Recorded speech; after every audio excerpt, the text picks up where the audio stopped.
don't share this, but I felt compelled to share this because I think it is significant, and maybe it could be helpful to somebody's life.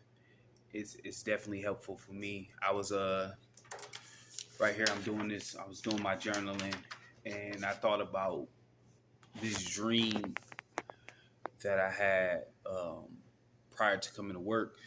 I sleep in the morning, and then I'll get like an extra hour or two right before my shift um, starts. And so I had a very intense dream um, prior to coming to work, and the dream was really weird, and none of the characters in the dream was anybody specific. And I know that these dreams hold some weight because I had dreams about certain things happening with certain family members, um, in situations doing this whole, since I've been on this spiritual path, um, and semen retention and different things like that, and they came to fruition. I just never really talked about it or told anybody because it was kind of like weird to me. But anyways, so I had this dream last night, and while I was journaling, um, the context started to take form, um, and I start to analyze it, and I think I kind of got what this dream was about. Now, the weird thing about this dream was that there was no specific characters. There was no specific characters. But I was living I was in a house that was dark, right? A house from my childhood, um, in there by myself. And all of a sudden I get a knock on the door, right? And I look through the window. Mind you, everything's dark, so no one can see me, but I can see them. So I look through the window, and there's about 60 people, 60 people, and they all like in this G Unit type attire. I don't know if you guys know about the G Unit album with Banks, Tony Ayo, um, 50 Cent, and Young Buck, but they have all this like this attire on, chains and all that, and they all had this on, and they had like bats and nunchucks and just all of this stuff, right? And mind you, they outside talking. I can see them, but they can't see me. So I kind of have a choice, and this is going to be significant at the end. I have a choice whether I should open this door or not. But I open the door, right? And I open the door, and they immediately walk in, and they start attacking me with words, right? And they're pushing me around, and they're saying this, that, and the third. But they're not saying anything that they want, because the whole time in my brain I'm thinking, I don't have any real ops. I'm not in a gang. I'm not connected to anything. What do these people want, right? So as they're, arguing with me and fighting with me, there's moments where death is about to happen, right? Like they're doing things that are showing me that they will kill me. But I don't beg and plead with them.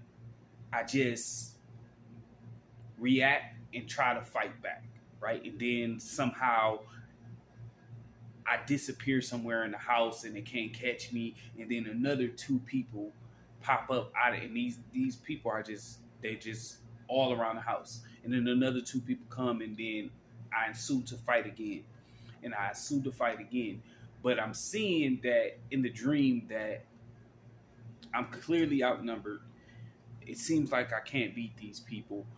But the difference is I'm not begging and pleading for my life. What does this dream mean? Um, for me, what it resonated with is that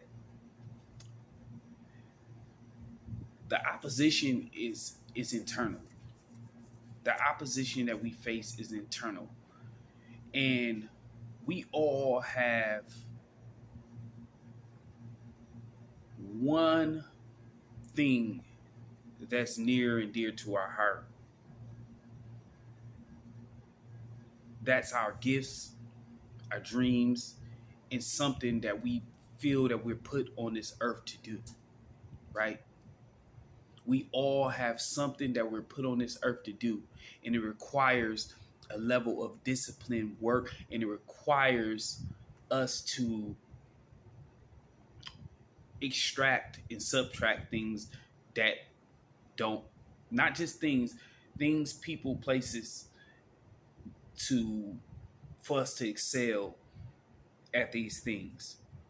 And that's the opposition. That's the ops. The ops is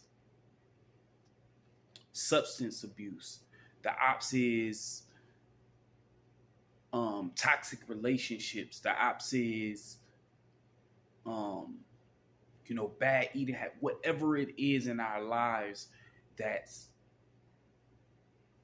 keeping us from giving what we were put here for, our best effort. And it was significant because, once again, in my dreams that I've had from the past, there was always people, characters that I could point to, family members and exes and different things. But the significant thing about this dream was that the people were not people I knew. They were just people, right? And what that told me is that it's you. At this point, it's you. You can't point to anybody, any person, place, or thing for you not giving 100% to what God has put you here for. It's you. And it's the habits that you've created, right? That's the hindrance to your growth. That's keeping you away from the things that you know are yours. And that's what I got. That's what I took from this dream. It's an inside job. It's an internal thing. But what was even more significant was, okay, in this dream, now I've had dreams where death happens and different things like that happen, and I always run or the dream stops right before I die. But what I'm saying is that I did not have a recourse or the confidence or the esteem to fight in the other dreams. I either was right about to die or the dream was me running from whatever it was. But the difference was, in this dream, was that when the first couple people, I was battling with them and I was about to pull back, but then I would say something smart and then I would fight and then I would disappear, right? And then I would end up in another place in the house, and then another 3 people with bats and stuff would come and approach me, and then they would do more damage and I would be a little more hesitant, but I would fight back. And it happened like 3 or 4 times. So there's 3 or 4 things in my life internally that I need to execute. And that may be your case. That may be your story. That may be your challenges. Now, this what I'm dealing with, it seems a bit